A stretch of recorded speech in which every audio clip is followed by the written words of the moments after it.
Salut, c'est Rado, je suis content de vous retrouver pour la mise à jour de l'analyse technique du CAC 40 au programme, les news, la préparation de la journée de trading pour jeudi, quelques plans de trade, je vous retrouve de l'autre côté. Alors, au programme de la journée, 0,13% de hausse, c'est extrêmement modeste, mais compte tenu du fait que nous soyons au contact d'une série de 3 résistances, à savoir la résistance intermédiaire ici, alors attendez, je vais zoomer, la résistance intermédiaire des 5073, 5095, la résistance mineure des 5112, 5121, le haut du triangle, bah c'est pas mal, encore une fois on retrouve cette bougie un peu bizarre, aujourd'hui, très proche de celle à laquelle on a assisté sur la séance du 15 septembre, donc la veille. Une bougie qui n'est pas négative, qui n'est sûrement pas aussi négative que les précédentes bougies qui ont vu le jour au contact de la même résistance précédemment. Je l'ai déjà expliqué, ici on a eu un rami baissier, ici on a une mèche de type étoile de type étoile filante. Ici, on a eu une grande mèche haute avec un grand corps rouge. Bref, des signaux d'alerte chaque fois qu'on est venu solliciter cette zone. Et ça fait 2 bougies que nous avons des corps verts, autrement dit des corps qui clôturent plus haut, qui n'ont ouvert. Et c'est assez étrange. Hein. Pour l'instant, pas de débandade au contact de cette zone de résistance. Alors maintenant, il faut bien trouver des choses à dire subtiles, puisque sur le fond, il n'y a pas grand chose qui se passe de marquant. Hein. Nous sommes toujours dans cette figure de type biseau ascendant, dont on sait qu'il se casse plus souvent par le bas que par le haut, et toujours dans ce triangle symétrique. Et ces 2 figures sont actuellement l'alpha et l'oméga, je le répéterai jamais suffisamment, de toutes mes analyses techniques. Tout le reste a failli. Il n'y a que ces 2 figures qui sont visiblement sur les graphes de tout le monde. Et tant que l'on restera à l'intérieur de ces 2 figures, il faudra se fier aux signaux faibles pour tenter de comprendre ce qu'il se passe. Alors, je le disais, 0,13% de hausse, c'est maigre. Les marchés ont été attentistes pendant toute la journée, hein, dans l'attente donc du discours de la Fed. Pas grande nouvelle était attendue puisqu'on savait déjà, ça avait été bruité, hein, qu'il n'y aurait pas de changement au niveau des taux et que les taux resteraient bas pendant encore un temps, jusqu'en 2021 minimum. Donc c'était les signaux faibles là aussi que l'on cherchait. Mais bon, il n'y avait rien qui justifie une volatilité importante. D'ailleurs, je vous invite à regarder la vidéo du week-end, comme d'habitude, où je parle du VIX et de la volatilité et la manière dont on pouvait effectivement s'imaginer que la volatilité baisserait cette semaine par rapport aux semaines précédentes. Alors, regardez cette vidéo, je la mets par incrustation à la fin de la vidéo présente. Hein. Donc voilà, il ne s'est pas passé grand chose. Alors, au niveau chartiste, on a fait le point. Au niveau des indicateurs techniques et des moyennes mobiles, je vais quand même en dire un mot, puisque voilà, si vous découvrez le site, sachez que on a coutume de se méfier, mais c'est la base, hein, des moyennes mobiles lorsque on est en période de congestion, comme c'est le cas actuellement, on est en période de congestion, mais les moyennes mobiles sont ascendantes. Regardez, la M7 reprend son envol, la moyenne mobile générale la moyenne mobile à 20 périodes, donc la tendance générale est haussière, et même la tendance de fond donnée par la M50 tend à vouloir devenir haussière. Alors c'est anecdotique par rapport aux résistances graphiques qu'on a déjà mentionné plusieurs fois, et c'est vraiment ça qui doit importer avant tout, mais on voit bien qu'il y a vraiment la volonté de monter au niveau des indicateurs techniques. Hein. Je vous rappelle également qu'au niveau des bandes de Bollinger, il y a un petit mieux en ce sens que la Bollinger supérieure qui a tendance à jouer un rôle de support, je l'ai déjà dit à plusieurs reprises, eh bien s'écarte vers le haut comme si elle vous laissait passer les cours. Mais bon, tout ça c'est encore une fois, hein, de la recherche de signaux subtils, hein, puisque au bout du bout, il y a une seule chose qui compte, hein, c'est cet ensemble, ce cluster de résistance qui nous embête. Hein. Alors, au niveau des éléments purement techniques, bon là aussi, hein, tout est haussier puisque que ce soit, alors attendez, je fais n'importe quoi, voilà, tout est haussier puisque on a le RSI qui est au-dessus de 50, ici, on a le momentum qui est positif, on a le MACD au-dessus de son signal, le MACD0 au-dessus de son signal, le stochastique au-dessus de son signal, le CSI en zone sur achat, tout ça est bon.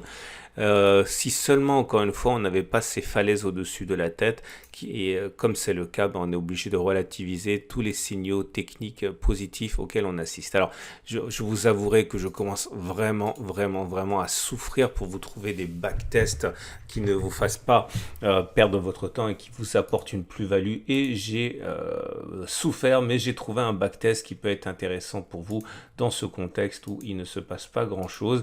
Et en plus, ça vous donnera l'occasion de découvrir un outil qui pourrait bien plaire notamment aux trend followers, et vous allez comprendre pourquoi. Si vous êtes trend follower, vous cherchez peut-être des signaux de cette nature. Alors on va passer du chandelier japonais à un outil qu'on appelle le Three Line Break. Alors, je vais vous montrer d'abord ce que ça veut dire. L'idée, c'est que, alors, je mets le Three Line Break, ça se passe ici. Voilà. Et là, vous allez tomber sur un outil, ce ne sont pas des chandeliers, c'est ce qu'on appelle des blocs. Et regardez l'axe de temps. Vous voyez, actuellement, si je vais en bas, là, sur 5 blocs, ça nous ramène déjà en mars 2020. Donc, vous voyez, l'axe de temps n'est pas du tout perçu de la même manière. En fait, il peut ne rien se passer. Le dernier bloc a été tracé le 5 juin 2000. Ok, il y a 3 mois. Et l'idée, c'est qu'on a le droit de créer un nouveau bloc uniquement lorsque l'on clôture plus haut que le précédent bloc. Autrement dit, on n'a pas fait de plus haut depuis le 5 juin, donc on n'a pas eu le droit de tracer un bloc depuis le 5 juin. Inversement, tant qu'on n'a pas clôturé plus bas que le troisième dernier bloc, donc clairement ici, tant qu'on ne clôture pas en dessous de 4767, eh bien on n'a même pas le droit de marquer un bloc rouge. Ok, regardez cet exemple-là. 3 blocs, un bloc vert, un autre bloc vert, un autre bloc vert, on allait plus haut. Il s'est passé ce qui s'est passé, mais ce n'est que sur la semaine du 24 février qu'on est allé plus bas, qu'on a clôturé plus bas que le plus bas des 3 derniers blocs. Et donc c'est uniquement à ce moment-là qu'on a eu le droit de tracer une bougie rouge. Pareil, la bougie suivante, ah bah ça c'est la crise Covid, hein, on est allé plus bas, donc on a eu le droit de tracer une bougie rouge, on a le droit de tracer une bougie rouge, et ce n'est que le 18 mars que la progression nous a amené plus haut que le plus haut de la troisième bougie rouge, donc on a eu le droit de tracer cette bougie verte. Bon, regardez, si vous allez sur le site de ProRealTime, de toute manière, quand vous allez dans les indicateurs, vous allez sur Three Line Break, et vous avez la définition ici, hein. Voilà, bon, bref, je vous ai expliqué ça rapidement. C'est très peu utilisé en France, mais l'intérêt surtout de cette chose, c'est que ça vous montre les retournements de tendance. Et regardez un petit peu ce qui s'est passé précédemment. Vous voyez, il y a bougie verte, bougie verte, bougie verte. Et généralement, lorsqu'il y a une bougie rouge, c'est vraiment un retournement de tendance qui nous amène beaucoup plus bas. Là, vous voyez, ça a été vert. On a eu notre première bougie rouge et derrière, badaboum significativement.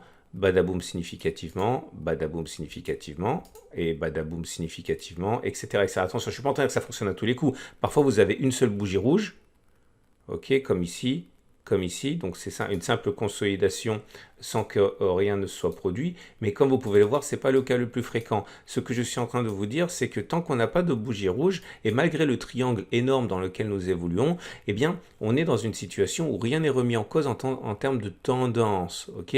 Alors, j'ai fait un petit backtest pour vous, mais franchement, c'est parce que je me tords le bras pour vous trouver des trucs. J'ai regardé ce qui s'est passé chaque fois qu'on avait une bougie verte. Et en fait, en comptant les bougies à partir de là, je vous invite à le faire, eh bien, vous allez vous rendre compte qu'il y a eu 79 fois une bougie verte suite à une bougie verte. C'est pas une bougie, on appelle ça un bloc, hein, en Three Line Break. Donc, il y a eu, une fois qu'on a eu une bougie verte, 79 fois on a eu une bougie verte et uniquement 12 fois suite à une bougie verte on a une bougie rouge. Ce que je suis en train encore une fois de vous dire, c'est que étant donné qu'on est sur une série de bougies vertes, eh bien il y a plus de chances pour que la prochaine bougie soit verte plutôt qu'elle ne soit rouge. On arrive à, attention, 87% de blocs verts suite à un bloc vert et 13% de blocs rouges faisant suite à un bloc vert. Donc un bloc comme ça ou un bloc comme ça. Autrement dit, c'est extrêmement rare, entre guillemets. Ce que je suis encore une fois en train de pointer du doigt, c'est que malgré ce que l'on a, notre fameux triangle là, etc., eh bien, il est tout à fait probable que l'épilogue soit une bougie verte. C'est une bougie qui clôturera plus haut que ça. Ok. Donc, est-ce que ça veut dire pour autant que vous pouvez acheter maintenant en espérant que vous allez gagner de l'argent parce que le marché va monter? Non, évidemment, non, on ne peut pas faire ça. Il faut savoir à quel moment vous allez rentrer. Est-ce que vous allez attendre un retracement? Est-ce que vous allez attendre, est-ce que vous allez prendre à quel moment vous allez prendre votre profit, où vous allez mettre votre stop loss, etc., etc. Donc il y a beaucoup, beaucoup de choses encore à étudier, mais tout ça, ça montre quand même que finalement, c'est quand on regarde en three line break, c'est tempête dans un verre d'eau ce qui se passe actuellement. Bon, j'espère vraiment que vous avez appris un truc là, parce que si ça m'a pris autant de temps à vous trouver un truc, autant que ça vous est servi.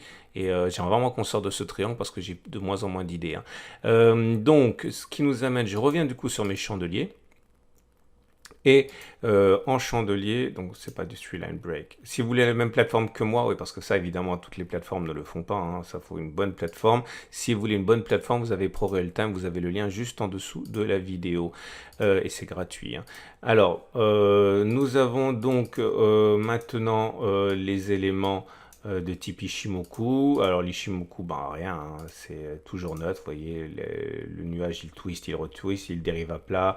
La Tenkan n'a pas d'orientation particulière. La Kijun est plate. Bon, tout ça, c'est archi neutre.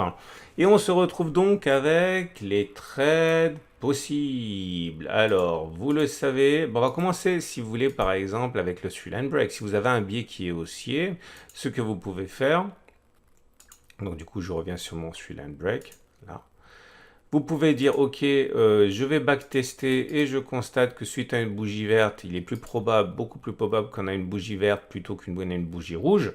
Ce qui signifie qu'il y a plus de chances pour que l'on clôture au-dessus de 5191 à un moment plutôt que l'on aille plus bas que ça. Ça, c'est 4763. Vous pouvez par exemple dire, bon ben voilà, moi je mets mon stop loss ici à 8,34, je vise au moins 8,34. Ou alors même, je vise même un retour sur les plus hauts, hein, comme ont fait les Américains. Enfin bon, bref, je vise au moins 8,34, je l'ai dit, voilà. Si vous avez ça, vous avez un ratio gain-risque supérieur à 1, vous êtes du côté des probabilités, ça peut vous intéresser. Si vous avez un biais qui est baissier, par contre, là, vous êtes vraiment dans une situation assez intéressante, puisque, comme vous pouvez le voir, on est au contact d'une série de supports et de résistances. Si vous spéculez à la baisse avec un stop loss, voilà, au-dessus de la résistance intermédiaire, au-dessus de la résistance mineure, voilà, on va aller pour un stop très large à 1,3%. Voilà, vous avez un potentiel, si vous cherchez par exemple le bas du biseau, 1,5, 1,7%, 1,8%, même, enfin, bon, vous êtes largement à un ratio gain-risque supérieur à 1, ça pourrait vous intéresser. Voilà ce qu'on pouvait dire. Bon, quant à moi, vous le savez, hein, c'est contre ma religion d'acheter au contact d'une résistance, donc moi je le ferai pas. Moi, j'achèterai soit si on casse ça, soit si on revient ici. Voilà. Bon, après, c'est des caprices personnels. Hein. Je vous souhaite une excellente journée. Je vous dis à demain pour la mise à jour. Regardez l'analyse technique de moyen terme où je parle du VIX. À la fin de cette vidéo, si vous voulez en savoir davantage, et l'analyse technique de l'or. Si également vous pensez que il est temps de diversifier votre patrimoine en métaux précieux.